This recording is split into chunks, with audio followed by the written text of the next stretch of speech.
It all started on a sunny summer day in 2009 when 3 separate packages arrived on the doorsteps of the Nickelodeon, Cartoon Network, and Disney Studios. They were anonymous packages with no postmarks or return addresses.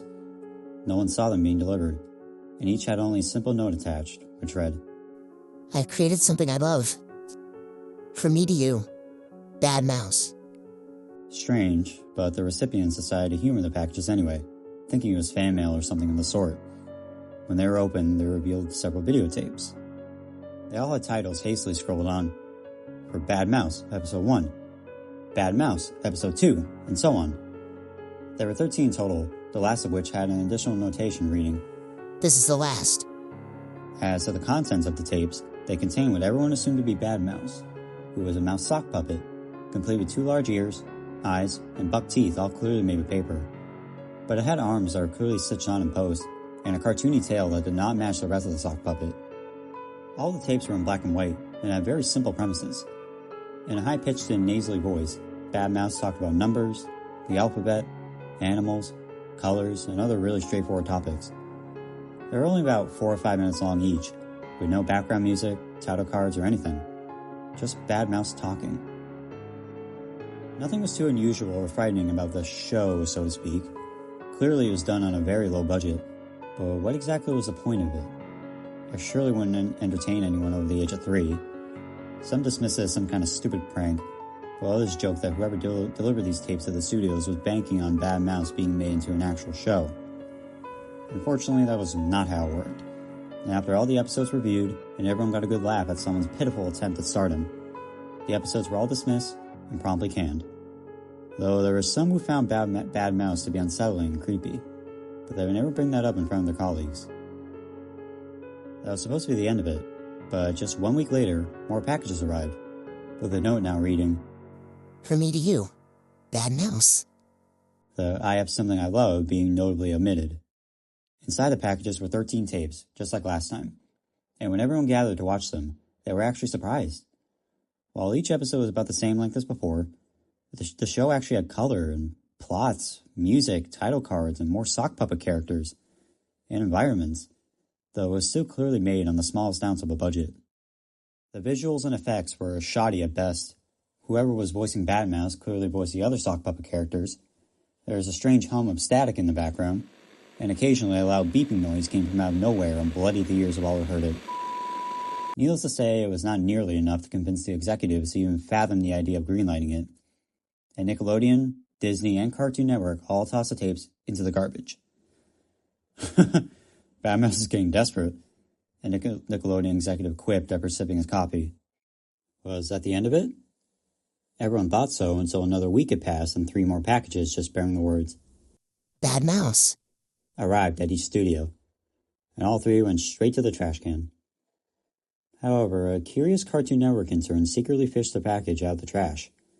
He had heard of Bad Mouse's depravity from his colleagues, and as an avid collector of lost and unknown media on the side, this would be absolutely perfect for him. He took the tapes home and immediately popped them into his old VCR. Judging by the small increase in quality in the second round of packages, the intern assumed that whoever was behind Bad Mouse had finally learned their lesson. But each tape showed a disturbing clip of the same thing. No color, no plots, no music, no title cards, no other characters, and no environments. Just Bad Mouse sitting motionless and staring straight at the camera. Every 30 seconds or so, the sock puppet would say the words, "getting desperate," but only in syllables. "Get. Ting. De. Spur. It." The intern didn't scare too easily, and he didn't think much of it other than being pretty odd. Shrugging, he popped the tapes out of the old VCR, placed some of his other tapes and DVDs he had acquired throughout the years, and went to bed. No more packages showed up after that. No more tapes. No more Bad Mouse. The whole ordeal seemed to be over. And it was. Until about a year later, when Nickelodeon, Disney, and Cartoon Network's channels were all hijacked. By this point, everyone had basically forgotten about Bad Mouse. It was now just a fleeting memory of some desperate and depraved soul thinking they would make it big. Something to bring up if you wanted to point and laugh. But the first signs of trouble were on Nickelodeon, specifically Nick Jr. The characters Moose and Z had in-between blocks where they would provide information and education between shows. On the morning of July 12, 2010, a segment where Moose was supposed to teach the audience about names was hijacked by none other than Bad Mouse. In the middle of speaking, Moose went frozen and silent. The music cut out, and the screen glitched until Bad Mouse was there for the entire world to see. Though no one watching at home could recognize what they were seeing, the network executives certainly did. Bad Mouse spoke to a bunny character, which was clearly just a stuffed animal and was aptly named Bunny, about the importance of sharing. The mouse sock puppet ripped a toy truck out of Bunny's hands and ran away laughing, and Bunny just stood there, staring at the camera for about a minute. After that, it switched to a scene of Bad Mouse riding a little bike through a very poorly made cardboard field. A kindergarten play could create better sets than Bad Mouse ever could. He sang this song that sounded like complete nonsense in a voice that would make ears bleed. "That petty asshole," said one network executive. It seemed that if they didn't air Bad Mouse, then Bad Mouse was just going to do it himself.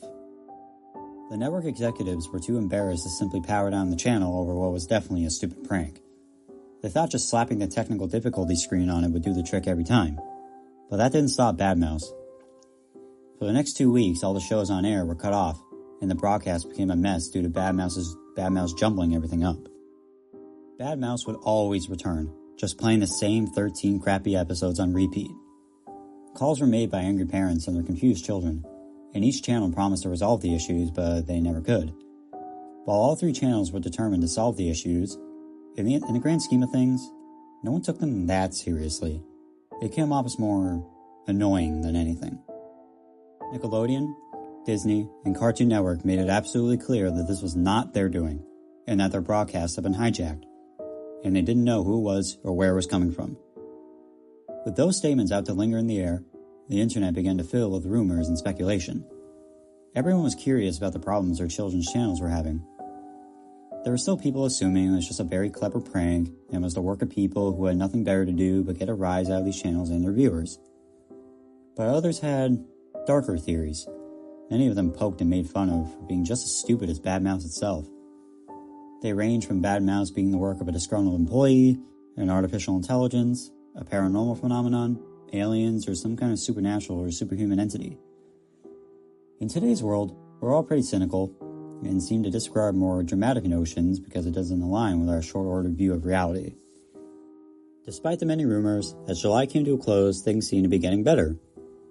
By then, the executives at Nickelodeon, Cartoon Network, and Disney had found a way to block out all the messaging, and instead broadcast either a default bumper or a continuous feed of static for the channels until they could figure out the issue. As a result, the hijackings had slowed down significantly. By September 1st, there was no more hijackings at all, so it seemed that Bad Mouse had simply moved on to other things.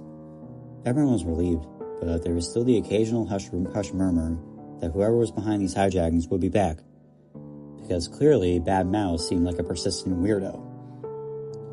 Some even went so far as to say that Bad Mouse would bring violence with it, which was laughed off as completely and utterly ridiculous. How very wrong those people were. For a long time, there was nothing, like before. All of it was the calm before the storm. And boy, did it storm. 2011 was coming and going with nothing unusual happening. SpongeBob cooked Krabby Patties, Mickey Mouse took us on adventures around his clubhouse, and The Amazing World of Gumball was premiering its first season to massive success. Even the once active internet forums were completely empty, with Bad Mouse just being touted as a fun, if bizarre, little piece of lost media that was stuck in the past. But all was well until the summer arrived. There were so many more hijackings. All 3 networks were affected. Instead of just being Bad Mouse episodes, they were much more disturbing. Each one lasted anywhere from 15 minutes to a full hour, depending on the severity, and each one was worse than the last. Beginning the same way, either flickering, frames repeating themselves, sound not syncing up, waving and jittering, or random pauses. Something would always happen. Sometimes the screens would be replaced with deeply disturbing edits of whatever character was on screen, often making them appear angry at the audience. Sometimes the screen would fade into bloody static for a few minutes, then go right back to normal programming. Sometimes random images and videos would flash on the screen, such as pictures of the White House on fire, footage of mice, someone walking alone at night, and random YouTube videos, but there was also disturbing imagery of people being tortured, mutilated, beheaded, people being shot at point-blank range, even all manners of illegal pornography. Sometimes an extremely loud beeping sound would bloody the ears of all who heard it, not unlike what was heard on the first Bad Mouse videotapes, blocking out everything that was being said. Sometimes vague or threatening messages were displayed, such as, I'm here. Is it getting desperate? I hate you all. I have to get attention. I'm desperate. You love me, but I don't love you. Bad Mouse is getting desperate. I'm gonna show you the world. Bad Mouse is getting worse. Me. Attention. Some even claim to see images of Bad Mouse himself in the background of scenes of terror and bloodshed, though those were usually not very clear. Occasionally, a clip of Bad Mouse would be shown and then just disappear. All of this was absolutely chilling, especially considering it was shown to young children. But it was far from over. During a hijacking at Mickey Mouse Clubhouse on the morning of July 25th, a message from Bad Mouse claimed that August 12th would be Death Day. Everyone's blood ran cold. What did Bad Mouse mean? No one could know, but the message was already out there, so everyone braced for the worst. Nickelodeon, Disney, and Cartoon Network executives were all in a panic. They cut all broadcasts, including off-air and live shows, and immediately called up their network technicians.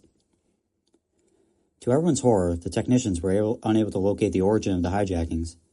They could find no source. No one was able to log in to the programming or mess with the technical equipment, and no technician was able to determine the cause. There was no foreign software or anything of the sort. Security cameras showed no suspicious activity, arguments ensued, fingers were pointed, hard-working employees were fired without warning, and the situation looked grimmer and grimmer. This was an all-out war, and no one knew why it was happening or how to stop it. By August, the situation had spiraled out of control. It was no longer just a technical issue, but an outright attack on the three major children's networks. It spiraled into full chaos, with Bad Mouse still unstoppable, and the network still in chaos. By now, all the technicians who were responsible for maintaining these networks and getting them up and running had been fired, leaving all the channel's executives at a loss of what to do. All they could do was wait and see. On August 12th, the atmospheres at the three studios were tense. They made the conscious decision to stay open, not wishing to appear weak or stupid, and wanting to show Bad Mouse that they weren't afraid of it. The broadcasts of beloved children's shows began as normal, and for a while, everything actually seemed relatively normal. No hijackings happened yet, but just as everyone at the studios was beginning to think that they might be okay, something happened. A massacre of unimaginable brutality, a tragedy of such a scale that the world would never be the same again. In a little over half an hour, 6 napalm bombs went off, 2 at each studio. In the blink of an eye, 115 people were dead, and hundreds more were injured. They came out of nowhere, with no warning and no way to tell who, what, or where they came from. One Nickelodeon employee, Mike Ewart, was speaking with a colleague near the front doors. One moment she was laughing and smiling, sipping her Starbucks coffee, and the next she was completely and utterly obliterated. Ewart said that it was like slow motion. I saw her body just vaporize. I felt her warmth just vanish. I felt her coffee splash on me. I was numb. The police found a lone Bad Mouse sock puppet lying amongst the rubble at the Disney studio, charred and damn near impossible to identify what it even was. That was all they had to go on for physical evidence besides the bombs themselves, which were found to be homemade devices filled with both black powder and a highly flammable petrochemical substance, both of which were placed in 3-gallon plastic gas containers. Each one was placed in dense areas within each target to maximize the death toll. A task force of hundreds of police officers from all over the country and federal agencies converged on all 3 studios. Thousands of leads were investigated, and they all came up empty. No one saw any suspicious activity at any time in any of the studios, and no one knew who could have or would have done such a horrible thing. FBI analysis even took a look at the original tapes, the ones that were rejected by the 3 studios, to see if there was something they missed. And still nothing. All 3 targets were devastated, but the Nickelodeon building received the greatest damage, with 3/5 of the building destroyed. Much of the buildings were rendered uninhabitable by the immense heat and force of the explosions. and while they've since been repaired and remodeled, the damaged portions have been sealed off and turned into memorials. The perpetrator behind Bad Mouse is a mystery. No suspects or leads were ever found. Clearly they were a lunatic with an insane dream that they wanted to see realized, and wanted to make a big impact on the world. They went off the deep end when their show was rejected. Nickelodeon, Cartoon Network, and Disney all closed for months after the incident, and are still getting back on their feet today. As time went on, people began to wonder why the networks would never make a statement on the incident. Many thought that maybe it would scare people away from watching the programming, but there's definitely more to it than that. Nickelodeon, Disney, and Cartoon Network executives were all interviewed by the press, but they were extremely vague, simply saying that they were still working on a little something to pay their respects to the victims. They never commented on Bad Mouse itself. But the scars still exist. Bad Mouse is still burned into the minds of those who lived through it, and many are too afraid to talk about it or discuss the memories they have. A few brave souls have come forward to share their experiences through interviews and documentaries. Even the intern was interviewed, though he wished to remain anonymous. No one knows who Bad Mouse is, and no one ever will. People have wanted to know more about the perpetrator of such a heinous crime. It is beyond obvious what their motivations were, but the question of whoever was encrypted as Bad Mouse, much like Jack the Ripper and the Zodiac Killer, will simply never be known. All we know is that a disturbed and depraved mind exists somewhere in the world, and for that, the world is an even scarier and darker place.